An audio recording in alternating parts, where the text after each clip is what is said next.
Hey there, welcome to Old Man Runner. In today's video, I'm going to review the Nike Alphafly 2, and compare it with the Nike Alphafly. First, I'm going to show a short video of me running around in them. Then I'm going to put them on the turntable and list their specifications. Then I'm going to review them. And finally, I'm going to see if I can recommend them. I'm making this video because I have the Alphafly. I ran a marathon in it. I ran my fastest kilometer and my fastest park run 5K in it, and I wanted to see if the Alphafly 2 was significantly different. So it popped up in the Nike app, and here it is. I made a short video of me running in the shoe, trying to highlight some of the things that will come up further in the review section. There's chapter markers down below, so you can skip along to the bits you might want to see. I go down the odd rabbit hole on this particular video. So let's go for a run and see the shoes in action.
I hope you enjoyed my little run around the Sean Moore Park and Irishtown Nature Reserve here in Dublin.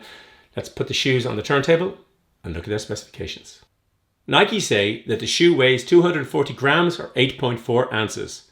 This shoe is a US 13, EU 47.5, UK 12, CM 31, BR 46, CN 310 in brackets 2.5. In this size, it weighs in the left and the right shoe 308 grams or 10.85 ounces. It has a 39mm stack height. It has an 8mm drop. Nike say this about the Alphafly 2. These rocket ships are made to help shave precious time off your personal records without surrendering the foundation you need to go the full distance. Full-length carbon fiber plate delivers a sort of roll forwards feel that makes you want to take on the next step. It gives you a propulsive sensation and helps you smoothly transition through your stride. Both the forefoot and heel offer slightly wider bases for a stable platform so you can tackle turns on the course with confidence. This product is not intended for use as a personal protective equipment, PPE. Let's review the shoe and see if what Nike says is true. The upper is very breathable. I'll stick a light on it and you'll see. So in we go, and you can see just the light shining through, the sheer transparency of it. Very much like the Endorphin Pro 3 by Saucony in terms of a very breathable upper. A couple of notable changes from the original. The heel goes up much higher and has got more padding on it up here. I liked the original, and I'm kind of the ain't broke, why fix it sort of scenario in this, but this goes way higher. It means the opening is much smaller because the angle goes up, which means it takes longer to get on, which you can see me in the video, and which means you need larger pull tabs, all of which add to the weight. There's more padding under the forefoot. Again, it wasn't a problem for me, but it is. You can definitely feel it's more cushioned, and there's 5 sort of rows of eyelets. The laces themselves are the same, but there's 5 rows of fixing points, which again will distribute the load a bit more easily. And instead of having eyelets, they've got sort of fabric loops. So the upper has changed, but in my opinion, it has added a bit of weight, and the original one was fine. Like the original, the midsole is probably the most complicated of the shoes that I've got. You've got these, as well as the foam, and lots of the foam, ZoomX foam, you've got 2 pods down the bottom. You've got a carbon plate running through. You can see the carbon plate here. You can kind of see that there's a lot of complexity, but you can certainly feel it. As soon as you put on the shoe and walk anywhere in it, go upstairs, whatever, you can certainly feel the complexity. On the Alphafly 2, you can really see that the upper is different. You can see that stylistically down in the midsole, it's slightly different. But as soon as you put it on, you can really feel a difference. I had thought it might be the same as the Alphafly, just a few cosmetic changes, but you can feel a real difference. I certainly could feel immediately more support in my arch, and I could feel something different was going on. So I don't read other people's reviews because I don't want to get involved in groupthink. What I want to do is try to figure this out myself. Or first thing I thought I'd do, well, I'd ask Nike to see what changes were in the shoe. When you look at the Nike press sites and the various websites, they say a couple of things. They say there's more foam under the Zoom Air pods in the forefoot, offering more energy return. That's not strictly true. I mean, when you look at it superficially, it looks like that because it looks like these are sitting right down on the outsole. And when you look at these ones, it looks like there's a bit of foam in between it, the yellow. But actually, these pods are inset. So it's not strictly true that there's more foam below. Nike talk about the slightly wider heel and the slightly wider forefoot. They're about 5 millimeters wider in this size, in the forefoot and in the heel, but they're also taller. They're much taller up at the back here. Now, there's various stack height regulations by the World Athletics, and essentially it's 40 mil is the max, so these are about 39, but they rise much higher at the side, and it does depend on the size of the shoe without going down through the rabbit hole of the regulations. But essentially, the shoe has grown in a lot of different directions. I knew when I put on a shoe there was more going on, so I decided to contact Nike on their website. So apologies, we'll go down another rabbit hole here, but you can skip forwards. But I got through to the first, I don't know if these are real people or web bots or whatever, but Megan thanked me for waiting. And then when I asked about the heel drop and the stack height, they told me that the Alphafly can accommodate a wide range of foot types, and that the heel drop was the same as the original. That is untrue. Chatbot 2, Cormac advised me to check the product in a retail shop, which is pointless. I have the shoe. And then he said that he didn't know. He would escalate the case chat to management and he would email me. This was last week. He didn't email me. I tried again and got through to Lexus, who asked me did I have the Nike app. I said I did. They said that there were Nike experts on demand, which there are. It's actually a useful service. We'll come to that. And yeah, Lexus, the Rolls Royce of Nike chatbots. I found the experts in the settings section on my Nike app, and turned out to be really good. You can ask a question and it might take a while to come back, but it's kind of always live, and they come back depending on daytimes and work schedules. But eventually I got to somebody called David, who said it was the new shoe has an 8 millimeter drop heel to toe. Version 1 was 4 millimeters, and this is probably the most significant development. Now, that is true. It is the most significant development. Why it took me so long to find out, it immediately answered why the shoe feels so different.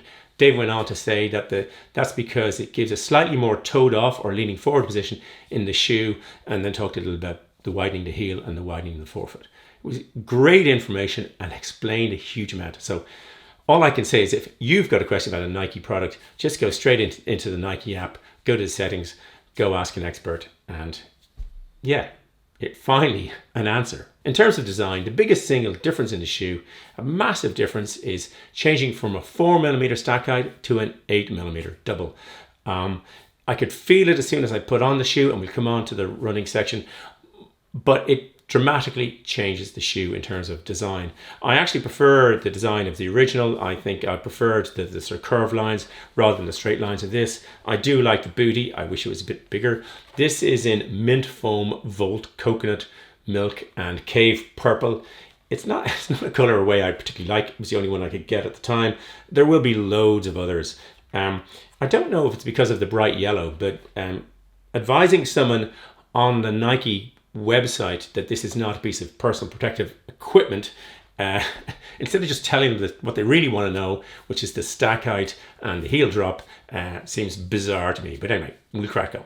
The Alphafly 2 cost €299.99, 275 US dollars, 269.95 pounds sterling, and 370 Australian dollars. It's an expensive running shoe. It's about €50, $50 more expensive than most of the other leading carbon fiber plate shoes, the Endorphin Pro 3, the Metaspeed Sky Plus, and the Vaporfly. The good news is that Nike have regular discounts on their app, and you get a code. I think there's probably about 3 or 4 a year. There's a code out at the moment. It's not applicable to the Alphafly, but that will come in time. I know it certainly happened with the previous Alphafly that I got both times I bought it on discount. But yeah, it's an expensive shoe. So what did I like to run in? Well, for me, they feel great. I mean, really great. I really enjoyed running in them. I hope that came across in the video. I really did enjoy running in them. I put about 30 kilometers in them at the moment. In the Alphaflys, I felt I was sinking back. In the Alphafly 2, much less of that feeling. It felt much better. Even just walking in them felt much better. I didn't really like the feel of running in the Alphafly, but I really did in these. I ran a park run, which I enjoyed immensely. I ran an easy 90-minute to just see what it'd be like at sort of marathon pace to feel. Did I sag back? I didn't. And then I ran in some Gutbusters, which we'll go through down below. But yeah, shoe, really did enjoy the running feel in the Alphafly 2. In terms of traction and grip, it's pretty much as before. Some small lugs here and there, lightweight outsole. In other words, not much. I wouldn't really fancy running these in the wet. I think because of the greater angle of attack. I mean, Nike talk about them being wider and not being better on the corners. I'm not sure about the logic for that for me. What I do think is that the slightly greater angle means that I find it easier to turn around the corners in them. And yeah, wouldn't run in the wet, but I did appreciate the changes in the running feel. I took them to the park and to do my 1 kilometer Gutbusters. I typically run a kilometer in a controlled shoe, as happens in my old Clifton 7s, just to sort of warm up. And then I use my ABBA method. I go out in shoe A, hard as I can for a kilometer, followed by shoe B.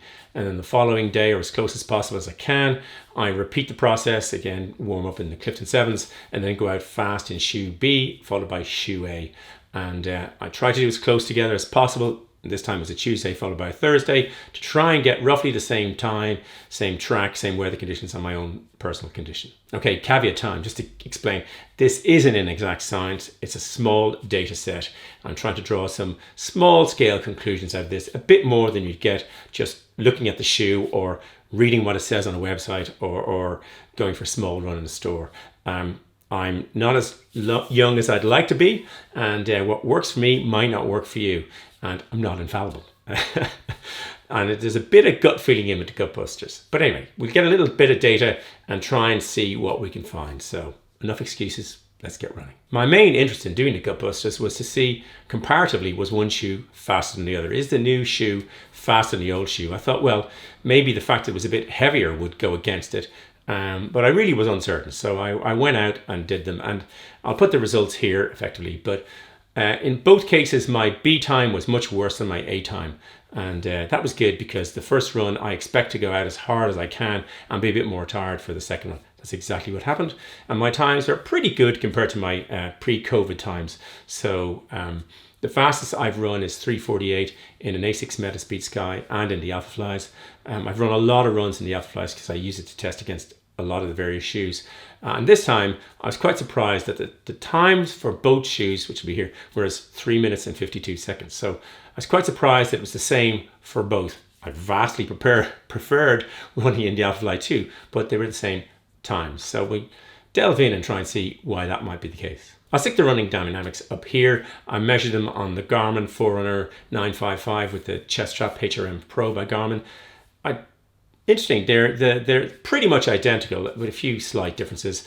The same cadence on average at 190 steps per minute, slightly longer stride in the Alphafly.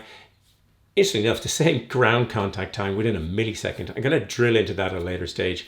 And the left-right balance slightly different on each foot, but I think on both runs. But I think that's because I was running clockwise around the track. I'll do another test where I run anti-clockwise another day, and I expect to get a different left-right balance. But I was kind of interested in these dynamics. But effectively, the performance of the two shoes is nearly identical. So what can I conclude? Well, my original plan was to test the shoe, make the video, and then box it up and ship it back to Nike. Job done. You can get free returns and you can test the shoe for 30 days. But I actually found I really liked running the shoe. I enjoyed it way more than the Alphafly. There was no improvement in performance. That could be down to the additional weight. It's, again, small data set.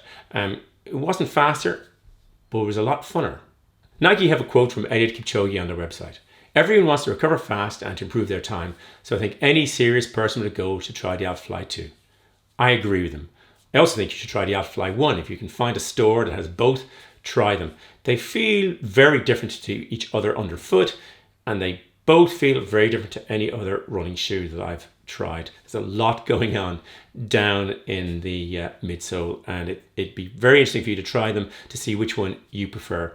I wish the Alphafly 2 was a bit lighter. I think to go through running shoes and make them heavier seems odd to me. I prefer if they had taken the upper from the Alphafly and just kept that with the Alphafly 2 and maybe trimmed down the Alphafly 2 in a couple of different versions. But hey, that's what they'll make the Alphafly 3 for, which I'm looking forward very much to running in. But for the moment, yeah, I'm delighted I kept the Alphafly 2.